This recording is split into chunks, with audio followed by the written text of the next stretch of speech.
आज हम पढ़ने वाले हैं एट्रीब्यूट सेलेक्टर के बारे में।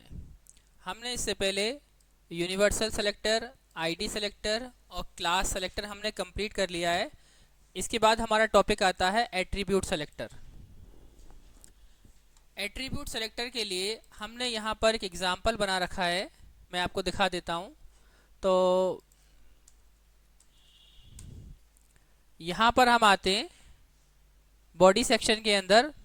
यहाँ पर आप देखेंगे कि मैंने यहाँ पर एक हेडिंग में हेडिंग 1 बनाया हुआ है और अंडरलाइन किया हुआ है, किसको एक कंटेंट लिखा हुआ है। जैसे कि यहाँ पर हमारा टॉपिक भी है, एट्रीब्यूट सेलेक्टर वही लिखा हुआ है। ठीक है, तो हमें ब्राउजर पर एक कैसा नजर आएगा, अंडरलाइन और हेडिंग। ठीक है, आप देख सकते हैं यहाँ पर ऐसे ही नजर आ रहा है ये।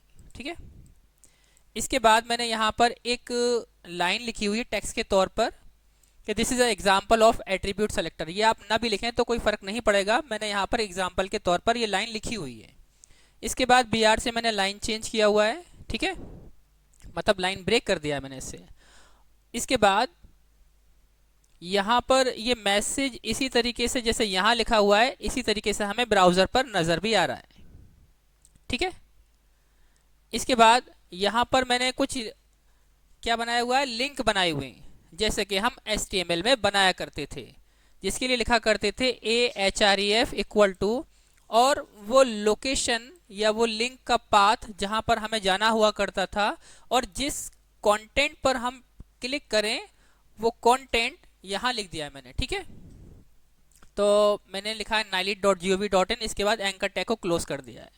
अच्छा, ये इसके बाद एंड NBSP यूं लगाया हुआ है, ये 3 टाइम्स लगाया हुआ है मैंने, and NBSP semicolon, and NBSP semicolon, and NBSP semicolon, क्योंकि जब एक लिंक दूसरे लिंक के बाद आएगा तो क्या होगा, वो आपस में स्पेस भी रखें, बीच में स्पेस भी नजर आए। जैसे कि मैं आपको दिखाता हूँ, यहाँ पर आप देखेंगे थोड़ा सा स्पेस रखा हुआ है ये, वरना अगर मैं ये एंड NBSP ना लगाता तो क्या होता, ये एक दूसरे से चिपक जाते, है ना।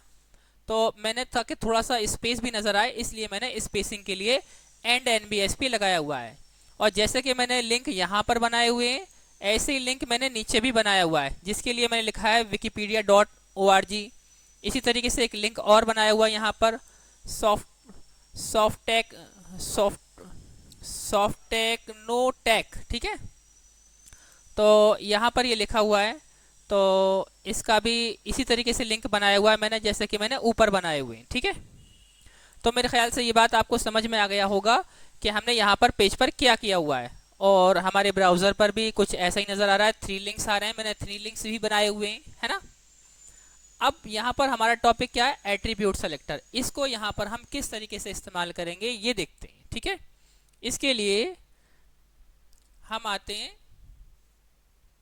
जो हमने लिंक बनाया हुआ है उसके पास। जैसे हमने ये लिंक बनाया हुआ है पहला वाला, अब जहां लिखा है ना nileit.gov.in,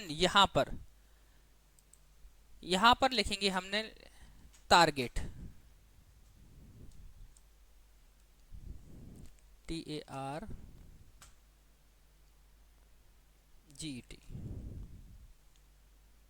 ठीक है, टारगेट, और यहां पर मैंने टारगेट लिखा है और टारगेट मैं यहां भी लिख देता हूं। ठीक है, ये एट्रीब्यूट है इसका। ठीक है, नाम मैंने यहाँ पर टारगेट दिया हुआ है और टारगेट मैंने यहाँ भी दिया हुआ है। ठीक है, ये इसका एट्रीब्यूट है, क्योंकि हम एट्रीब्यूट सेलेक्टर ही पढ़ रहे हैं, इसीलिए हमें यहाँ पर ये टारगेट एट्रीब्यूट ऐड किया है मैंने 2 जगहों पर। ठीक है, एक पर नहीं किया हुआ है। इसके लिए आएंगे हम CSS पर। ठीक है, और यहाँ लिखेंगे एलिमेंट नेम, और इसके बाद में एट्रीब्यूट नेम। हमारा क्या है, एलिमेंट नेम क्या है, A। एलिमेंट यही तो हुआ, ये इसका ही तो एट्रीब्यूट है, तो हम इसी एलिमेंट को यहां पर मेंशन करेंगे। ठीक है, तो क्या है ये, A, तो हम यहां पर लिख देते हैं A, क्योंकि हमारा यही एलिमेंट है। इसके बाद आप इस ब्रैकेट के अंदर यहां लिखेंगे आप एट्रीब्यूट नेम। एट्रीब्यूट क्या है हमारा, टारगेट, क्योंकि मैंने यहां पर टारगेट ही एट्रीब्यूट बनाया हुआ है, इसीलिए मैं यहां पर लिखूंगा टारगेट, TARGET। ठीक है, इसके बाद आप यहाँ पर कर्ली ब्रैकेट स्टार्ट करेंगे और उसके बाद जो भी आप CSS अप्लाई करना चाहते हैं वो CSS की वैल्यू, प्रॉपर्टी और उसकी वैल्यू, जैसे कि मैंने प्रॉपर्टी लिखा background colour, background hyphen colour COLOR colour colon yellow. ठीक है, एक प्रॉपर्टी अप्लाई करके देखते हैं क्या असर होता है, बाकी प्रॉपर्टी हम बाद में अप्लाई कर लेंगे। तो फाइल को हम सेव करा के देखते हैं क्या असर होता है इस पर। क्या बैकग्राउंड कलर येलो हो रहा है? अभी तो देखो ऐसा नज़र आ रहा है। ठीक है, अब मैं इसको रिफ्रेश करके देखता हूँ। देखेंगे यहाँ पर मैंने दो लिंक को ही क्या किया हुआ था, टारगेट बनाया हुआ था, एक तो पहले वाले को, एक लास्ट वाले को। जैसा कि आप देख सकते हैं यहाँ पर एक पहले वाले को किया था, एक मैंने लास्ट वाले को किया था, बीच वाले को नहीं किया था। ठीक है, तो हम दो जगह पर एट्रीब्यूट सेलेक्टर का इस्तेमाल कर रहे थे। एट्रीब्यूट सेलेक्टर इस्तेमाल करने का तरीका मैं आपको बता चुका हूँ, एलिमेंट नेम, इसके बाद एट्रीब्यूट नेम। ठीक है, इसके बाद आपकी जो भी आप प्रॉपर्टी अप्लाई करना चाहते हैं वो प्रॉपर्टी का नेम और कोलन लगा के आप उसकी वैल्यू लगा देंगे और सेमीकोलन से सेपरेट कर देंगे। इसी तरीके से हम कुछ और भी लगाना चाहें, जैसे कि मैंने लिखा यहाँ पर एक प्रॉपर्टी और कलर दे दिया मैंने यहाँ पर रेड,